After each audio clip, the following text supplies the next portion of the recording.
And they're the only ones that knew about it. So the point I'm bringing out to you, though, is the great dissatisfaction existing and how they had to be separated. Now let's go back and take a look at lesson number 2 of your Muslim lessons. I'll begin with 21. Who was the founder of unalike attract and alikes repel? Answer. An original man who was a scientist by the name of Yakub, born 20 miles from the holy city Mecca in the year 8400. Let's get his name up there. Yakub.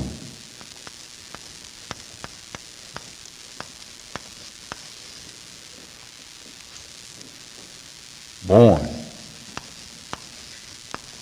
in the year 8400.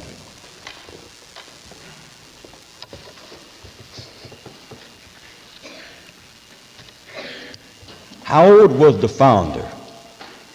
When Yakub was 6 years old, while playing with 2 pieces of steel, he discovered one piece had magnetic in it and the other piece did not. Then he learned that the piece with magnetic attracted the piece that did not have magnetic in it. Then he told his people that when he was old enough, he would make a nation that would be unlike, and he would teach them technology, and they would rule for 6,000 years. Excuse me 1 minute.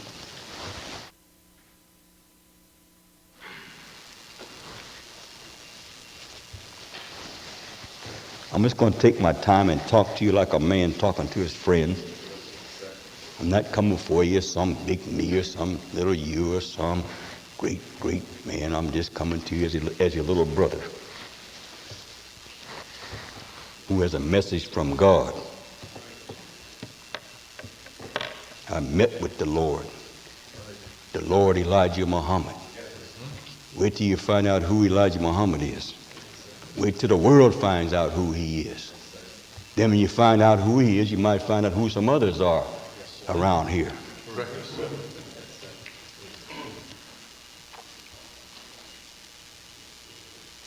So he promised them they would teach them technology.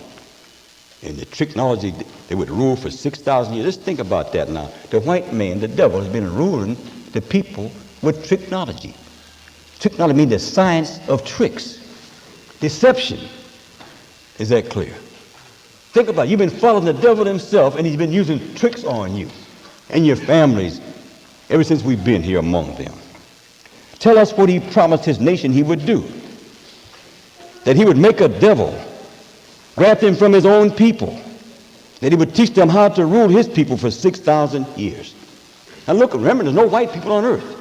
When Yakub left the heavens on the boats headed to out of the Pelon, he had only black people. That's all there was, black people on the boat. Is that clear? Just think about this now. Some of them might have been, brown.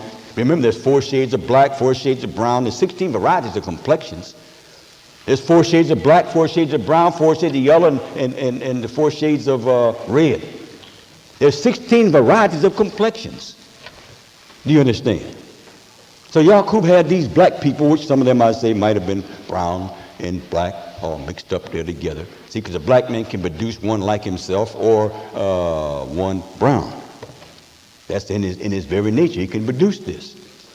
In fact, sometimes people think that that's not their children. In fact, a black man can produce a white child. 2 black people can produce an albino. Right. Remember, the whites lying there dormant. Right. That's the last stage, the weakest stage. That's how they produce this. Yes. So here comes 2 black people, look up, and here comes a little white-looking baby with blonde hair and blue eyes. Right away, the man, somebody's been here. No, nobody was there but you. You don't have a knowledge of yourself. Right. Do you understand? Sometimes 2 black people, the child comes up brown looking. Right away, you want, it wasn't black. Or it wasn't this color. But it's still the original. The original is black. Everyone here came from the black man. The black man is God. Everyone came from God. That original first self-created God was a black God, a black man. Right. We'll go into that on Savior's Day, but right now we're talking about the devil. We're not on God right now. We're talking about this devil, where he came from. What was his idea of making a devil? It was predicted of him that he would make a devil 8,400 years before he was born. So he was born with a determined idea to make a people to rule for 6,000 years. That was also part of the agreement that the king made with him. He told him, we're going to let you carry out this since it's written of you, but I want you to know time will be on your people. You'll have 6,000 years to do your work. At the end of 6,000 years, one will come forth that will eat your man up. Right. There will be a scientist God who will come forth and destroy your whole civilization of people. It will burn them up in a fire. Do you understand? How long did it take him to make a devil? 600 years he was in grafting a devil or making him from the black man. It took him 600 years of grafting.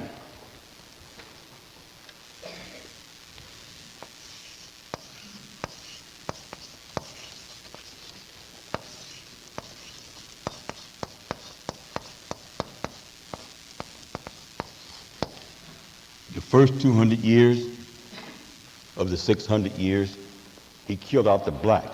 He destroyed the black man. The next 200 years, then he had a brown civilization. The next 200 years, he destroyed the brown.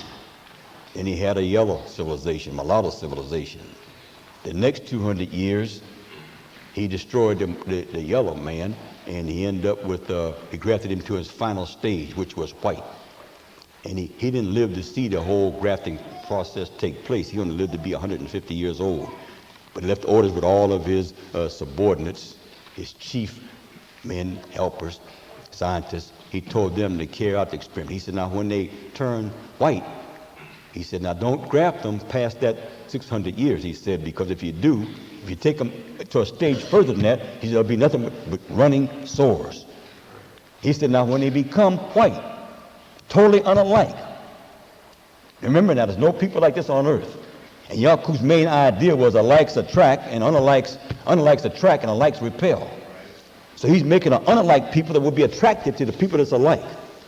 He's going to teach his unalike people only difference. He's going to teach them technology and science. When the original man is attracted to them, they won't know that they got a whole lot of knowledge of tricks and science and murder and devilishment in their hearts. They won't know this. They'll just think they're like them, only a different color. Do you understand? So that was Yakub's main idea. So he told them, he said, now when they become unalike, go back to the mainland. In a room in the home of the righteous. And after you do this, that's when you start your devilishment. Start stealing from one and planting it on the other one, blaming the other one. You understand? Start lying. They don't know what a lie is in the heavens. They don't know what stealing is.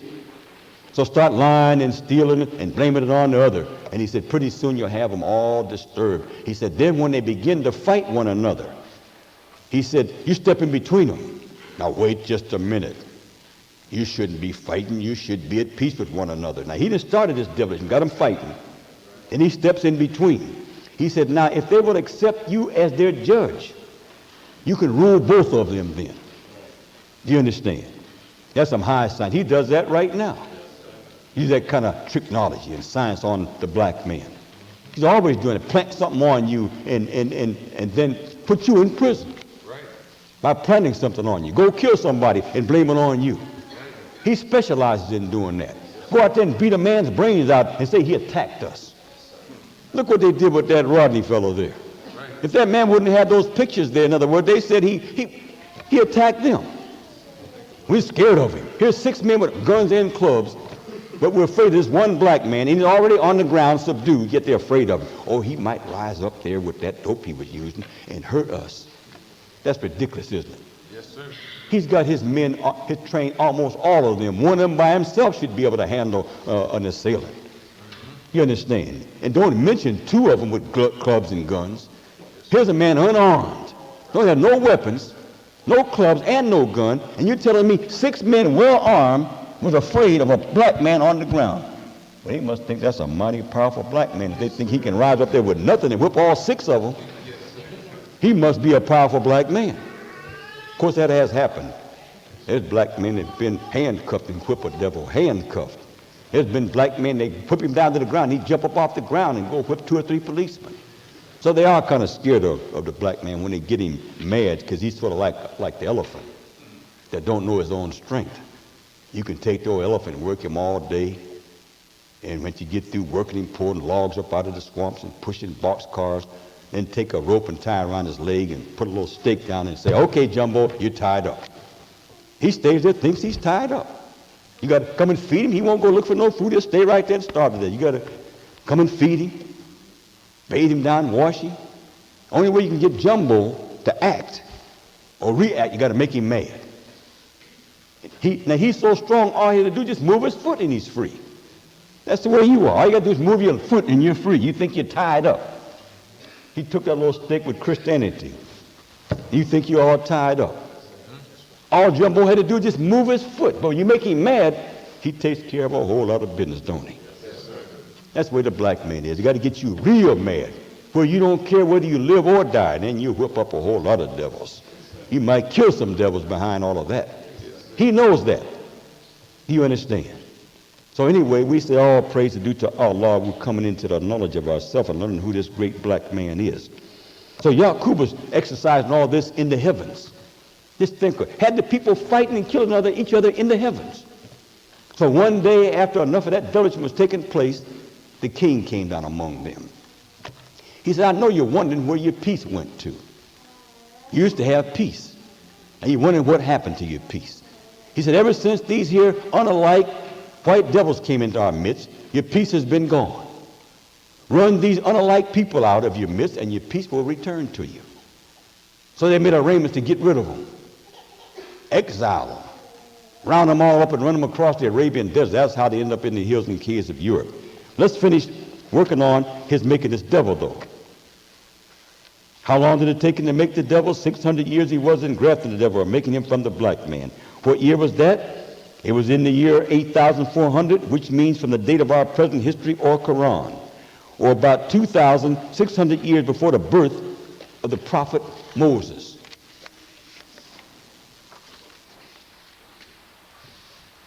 See, after he was born, the devil was born in the year 9,000. The first devil came forth in the year of this 25,000 year cycle in the year 9,000. We'll call this birth of devil, birth of white man. You didn't know the white man was a devil, did you?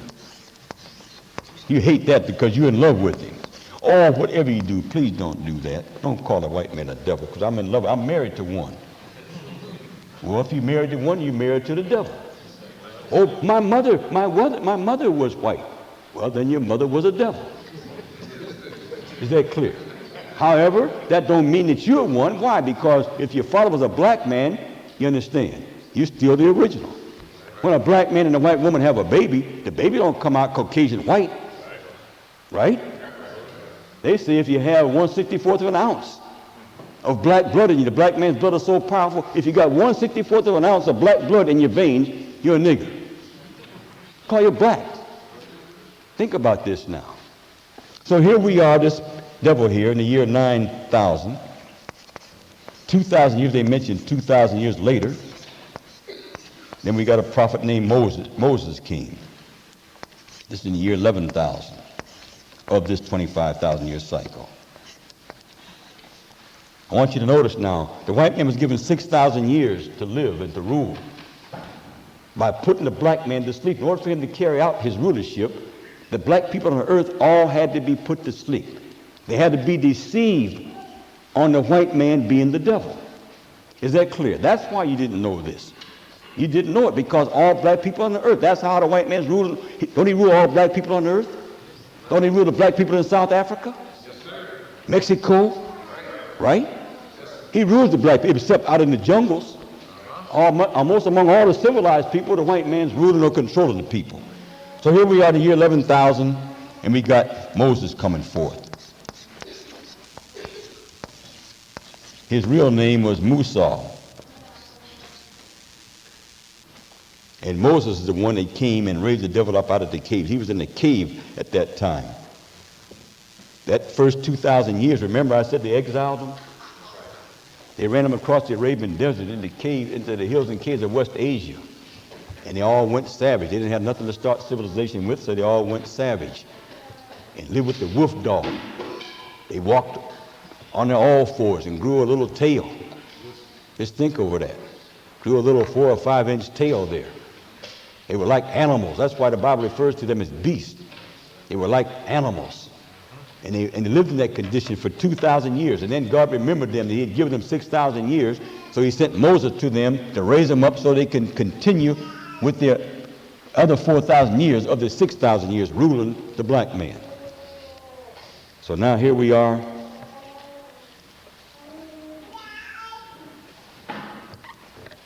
What was the name of the place where Yakub manufactured the devil? Answer, Pelon.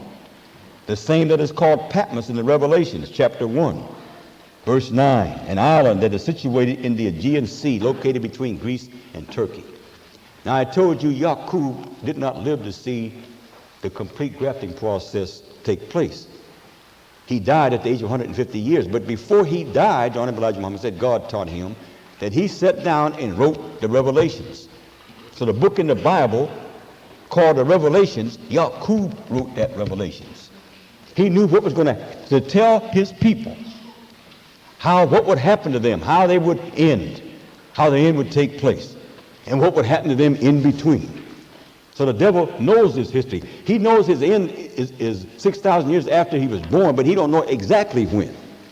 Since Allah didn't get rid of him in 1914, which he thought he was, there's people that thought the world was coming to an end. They gave all their property away. They did all kind of things back in 1914.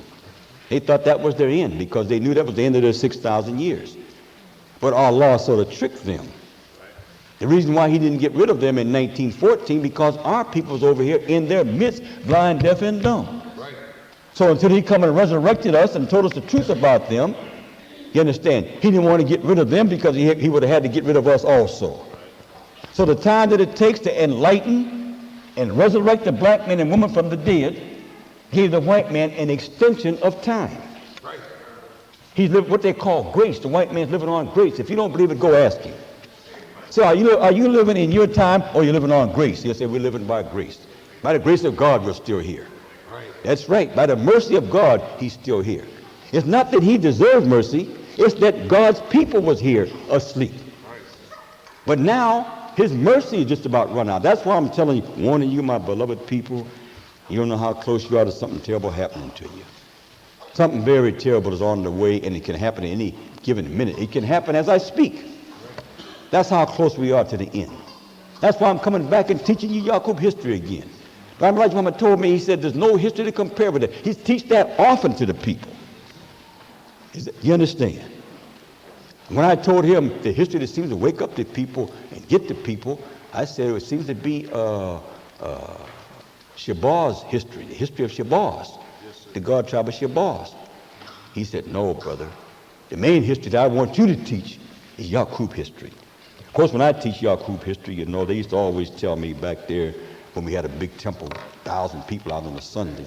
When I get through teaching, they said, Minister Hamzah, don't teach Yakub history like all the other ministers. He always teaches it different. Let's complain to the messenger. Yeah, I bring out a whole lot of spiritual things in it. I get right down to the real thing here. If you're not careful, you might, when I get through teaching, you wonder whether you're Yakub or not. Young Elijah Muhammad taught me all this science and law. What you see me teaching, he taught me all. That's why they can't do nothing with Hamzah. I've been taught by the master teacher. Been prepared by the master teacher. Is that clear? And well prepared. I'm well prepared. Okay. Tell us why Yakub was successful in all of his undertakings. Because the people who were his followers obeyed Yakub's laws, regardless what he told them to do. They did it. If not, they paid with their lives for every law they broke. In other words, when you broke Yakub's law, you didn't go before no tribunal and have some kind of a trial and judges decide. No. The minute you break any law you break, off goes your head. Death was the penalty. Right. Any law that you broke. Yakub did not build prison houses to imprison his people. When one fell victim of the law, The penalty was death and was enforced on every victim.